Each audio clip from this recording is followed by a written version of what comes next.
everything goes better. And now we're facing a time in a world where there are disruptions and new challenges and new threats, both economically and around security, and citizens are anxious.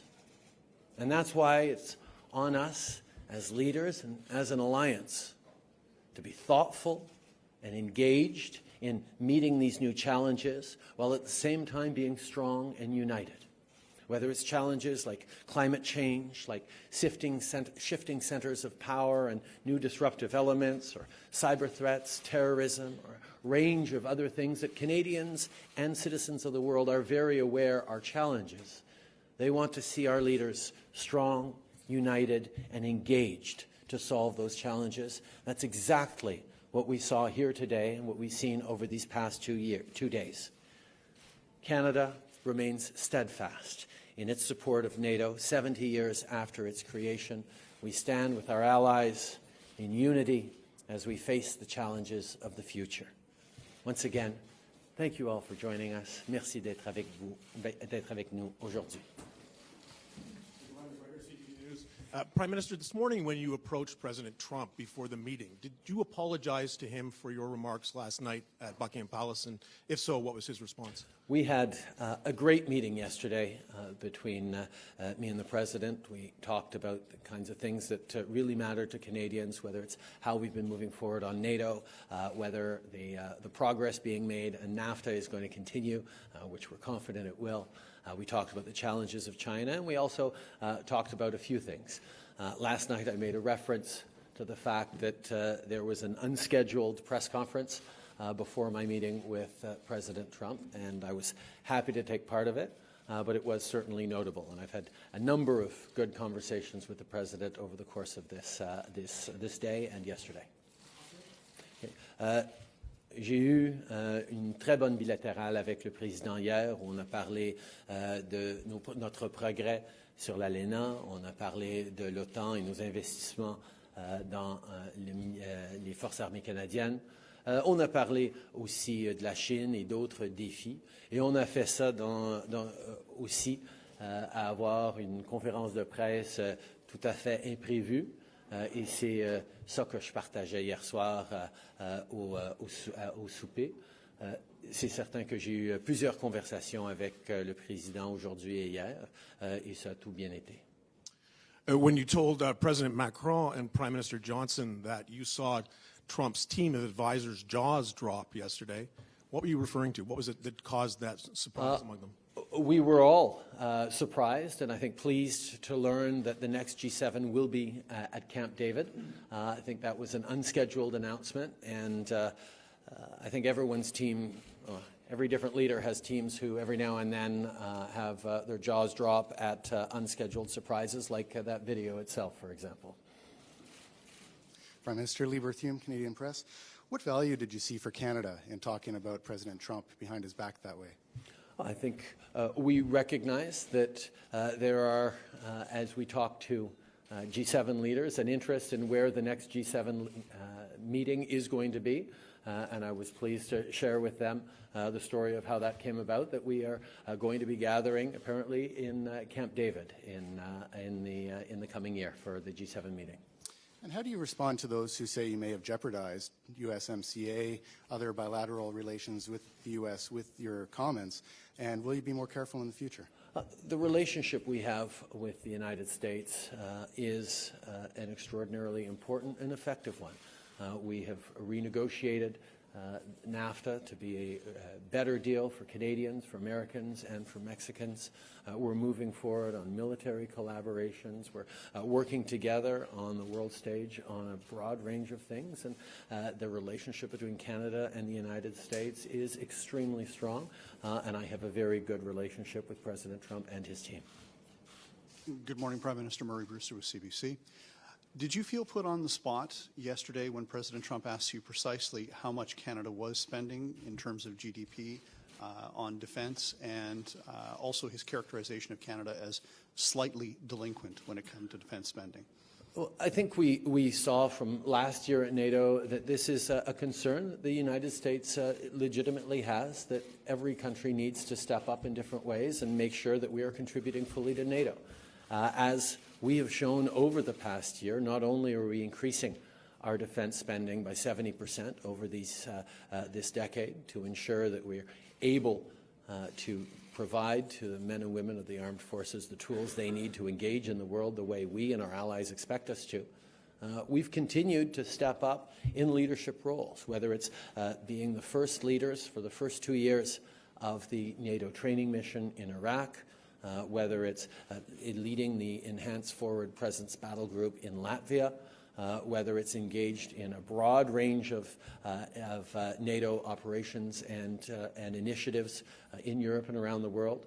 Canada has a history of stepping up around NATO, and we will continue to.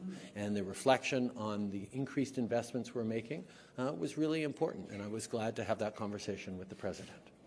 Just as a follow-up, you've announced that Canada is going to contribute 6 additional fighter aircraft and another frigate. I'm assuming that this is going to the NATO's 430 plan. So will your government commit to putting more operations and maintenance funding to allow for that mission to go forward? I had a conversation with Secretary Stoltenberg just a few days ago in which he highlighted his desire to see more countries step up even more on the 430s plan, the NATO Readiness Initiative. We had already committed a number of fighter aircraft and some frigates and other equipment to that initiative. We will now be upping that to a full squadron of 12 fighter jets and 1 more frigate on top of our other commitments. And we will ensure, of course, that we have the operational support to make sure that we are ready for that 430s deployment. Prime Minister Michael Couture from Global National. Global News has obtained documents showing that your government has failed to spend over $7.4 billion on defense since you came into power in 2015. That's money that you've been counting towards your NATO spending and that you've assured Canadians will go out the door. Why hasn't your government spent the money that you've promised yet? I think one of the things that Canadians know is that we need to be spending the money properly on the men and women of the armed forces, and procurement processes had been significantly damaged by the previous government, and we got them into a much better place. We always know we need to be investing properly in the men and women of our armed forces, and we will do that. We have a very ambitious plan with the new renewed defense spending, and we are going to ensure that that money flows in ways that supports our military and the commitments we make around the world. And on overall spending, President Trump said that you weren't happy that he called you out yesterday on your lack of meeting the 2% commitment. We also know that the U.S. took this highly unusual step of sending an official diplomatic reprimand over defense spending in October. So why does your government still have no plan to get to that 2%? We increased our defense spending by 70% since we took office as an announcement with our Secure, Strong, Engaged. That's a plan over these 10 years that is going to ensure that the men and women of our Canadian forces have the equipment and the ability to do the work that Canadians expect of them, and indeed people around the world expect of them. We've consistently stepped up in NATO. We are consistently contributing and increasing our investments, and we're going to continue to. Bonjour, M. Trudeau. Christian Noël de Radio-Canada. M. Trump, il y a quelques minutes, vous a traité d'hypocrite, en anglais, two-faced. Quel effet vous croyez que ça va avoir sur la relation de confiance entre les deux pays au moment où on est en train de négocier? Et quel effet ça vous fait à vous personnellement? Je pense que tout le monde sait que les relations entre le Canada et les États-Unis sont extrêmement positives. On a pu renégocier un accord de l'ALENA sur lequel on est en train de travailler pour ratifier maintenant. On est en train de travailler sur bien des enjeux ensemble. On sait très bien que les relations entre le Canada et les États-Unis sont beaucoup plus profondes que tout simplement les relations entre le Premier ministre et le Président. Mais vous savez aussi que j'ai une relation très constructive et positive même avec le Président.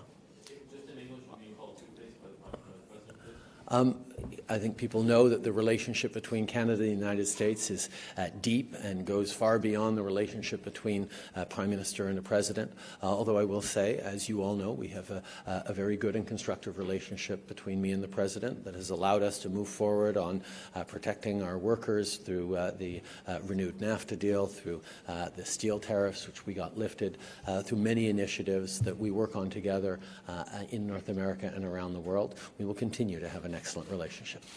Et sur M. Stoltenberg ce matin qui disait que les pays de l'OTAN s'entendent pour prendre des actions sur la cybersécurité et les réseaux 5G. Si le Canada s'entend à travers l'OTAN, est-ce que ça veut dire qu'on va bannir certaines compagnies, notamment Huawei, du Canada? On a toujours dit que la décision sur Huawei et 5G serait basée sur les conseils de nos experts en sécurité, en cybersécurité et en concert avec nos alliés à travers le monde. C'est exactement ce sur quoi on est en train de travailler. Just Mark McKinnon from the Globe and Mail. Just following on about China, this is the first time the alliance discussed China as a strategic issue. I'm wondering what your contribution was to that conversation, if you could tell us. And separately, would your government consider Magnitsky-style sanctions against Chinese nationals involved in the internment of Uyghurs? We recognize that NATO's scope, which was very narrow 70 years ago, has expanded in importance around the world. We've seen that this military alliance, this defensive alliance, has had a profound impact not just on Europe and North America, but indeed on the world in positive ways. And that means we have a scope to actually reflect on what's happening out there in the larger world and the challenges posed by a growing China. Are real and felt not just in Europe and North America, but around the world, and having a reflection on how we're going to approach that as an alliance is simply a responsible thing to do. We will continue to look to stand up for Canadian interests, including defending the rights of the 2 Canadians who've been arbitrarily detained by China. But we will also make sure we're making our positions and our concerns very clear when it comes to the 300,000 Canadians living in Hong Kong, or whether it comes to the treatment of the Uyghurs in Western China. These are concerns that we continue to bring up and will continue to engage on. Have sanctions been something you considered regarding that? We have Magnitsky legislation that we are always looking at using in different ways, but we have not made any determination at this point. Bonjour, Philippe Lessard, La Presse à Montréal. Il y a des centaines de soldats canadiens qui vont passer Noël en Lettonie notamment et qui voient peut-être actuellement les leaders de l'OTAN se chicaner, se traiter d'hypocrites, déclarer que l'OTAN est en mort cérébrale. Comment vous pouvez les convaincre que leur mission a du sens au fond et qu'ils font bien d'être séparés de leur famille aussi longtemps? Au contraire, je pense que le message qui sort de cette rencontre de l'OTAN est une de solidarité et d'engagement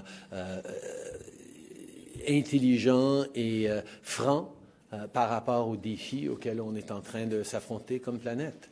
Nous reconnaissons qu'il y a bien des enjeux, bien des difficultés auxquelles nous faisons face dans cette décennie qui n'était pas là il y a 70 ans.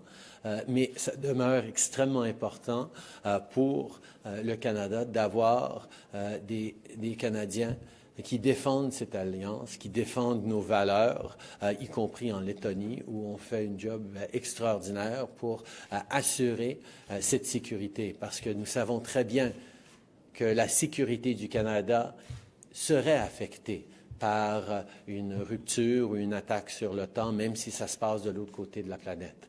C'est un principe essentiel qui nous a très bien servi depuis 70 ans, qu'on est là les uns pour les autres, et les Canadiens peuvent être très fiers des femmes et des hommes qui servent en Lettonie, qui servent à travers le monde pour assurer la sécurité des autres pays, tout en assurant la sécurité du Canada. Dernier follow-up, est-ce que vous voyez une date de sortie? Est-ce que vous voyez une fin pour cette mission en Lettonie et ailleurs dans les pays baltiques? On continue d'être engagé selon l'horaire que nous avons et on va prendre des décisions en temps et lieu sur les prochains projets, les prochains engagements ou la continuation de cet engagement-là, dépendant des situations. Evan Dyer, CBC News. I know you touched on this in French, but could you explain in English the telecommunications agreement you reached with other NATO countries? How exactly will that affect Canada? If it doesn't lead to an actual ban on Huawei, would it lead to higher standards being required of Huawei, for example? The decisions that we will be making around 5G and telecommunications in Canada will be based on the advice of our experts and working in collaboration with our allies, Five Eyes allies and NATO allies and other. This is an issue that countries around the world are struggling with, and we were going to continue to work in a responsible way to ensure the security of Canadians, of our telecommunications system. And just given the events of last night, I'm sure you've seen in baseball and football, coaches often speak like this when there are cameras around. Is there any lesson that you would take from last night about how you might conduct yourself in spaces where there could be cameras and microphones?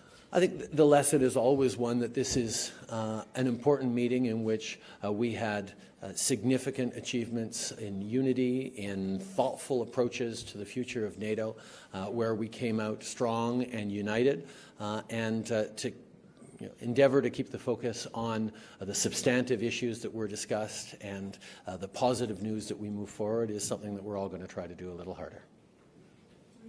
Merci beaucoup tout le monde. Thank you, everyone.